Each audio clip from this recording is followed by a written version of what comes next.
దేవునికి స్తోత్రం. నేనే మొదటివాడను కడపటివాడను, నేను తప్ప ఏ దేవుడును లేడు అని సెలవిచ్చిన యేసుక్రీస్తు పరిశుద్ధ నామములో మా హృదయపూర్వకమైన ఎల్రోయి వందనములు. దేవుడు ఈ దినమంతా మీకు తోడుగా ఉండి కాపాడునుగాక. ఈరోజు దేవుని వాగ్దానం యెషయా గ్రంథము 46 అధ్యాయము 4వ వచనం. ముదిమి వచ్చి వరకు నిన్ను ఎత్తుకొని వాడను నేనే, నేను తప్ప వేరొక దేవుడు లేడు. రక్షించేవాడును నేనే, భూమిని కలగజేసిన వాడిని నేనే, దాని మీదనున్న నరులందరినీ కాపాడేవాడిని నేనే, సృజించిన వాడిని నేనే, మరి ఏ దేవుడు లేడని సెలవిచ్చిన గొప్ప దేవుడు ఈరోజు నిన్ను అంటున్నాడు, విస్మయం పొందకు, సిగ్గుపడకు.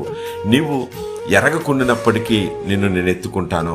విరోధంగా పాపం చేస్తున్నప్పటికీ నిన్ను ఎత్తుకుంటున్నాను. ఆయన మార్గంలో నడవలేనప్పటికీ నేను నిన్ను ఎత్తుకుంటున్నాను.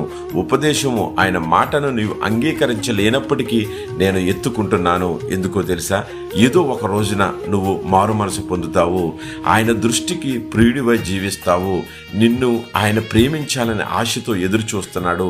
నీకు ఏది కావాలో సిద్ధపాటు చేయాలని ఎదురు చూస్తున్నాడు. కాబట్టి నీవు ముందు పట్టిన వాటిని ఏది జ్ఞాపకం చేసుకోకు.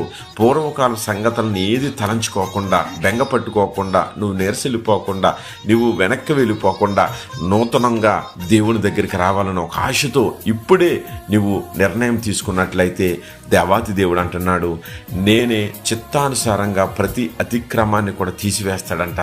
ఈరోజు దేవుడి దగ్గరికి వెళ్ళకపోతున్నాను, నేను ఆయన హత్తుకోలేకపోతున్నాను, వాక్యాన్ని చదవలేకపోతున్నాను అనుకుంటున్నావా? ఆయన అందుకనే నిన్ను ఆయన ముదిమి వచ్చే వరకు కూడా నిన్ను ఎత్తుకోవటానికి సిద్ధపడుతున్నాడు ఆయన. అందుకని వెంట్రుకలు నెరియు వరకు కూడా నిన్ను ఎత్తుకోవటానికి సిద్ధపడుతున్నాడు ఆయన. నిన్ను ఎత్తుకున్నవాడు ఆయన, నిన్ను చంక పెట్టుకున్నవాడు ఆయన, నిన్ను పోషించినవాడు ఆయన, నిన్ను రక్షిస్తున్నవాడు ఆయన. కాబట్టి ఈరోజు దేవుడి దగ్గరికి రా. ప్రవ్వా, నీ కౌగిట్లో నేను జీవించాలని ఆశపడి ప్రార్థించుకుంటే కనుక నిన్ను కౌగిట్లో ఎత్తుకొని నిన్ను పోషిస్తాడు. అట్టి కృప మనందరికీ దయచేయను గాక. ఆమేన్.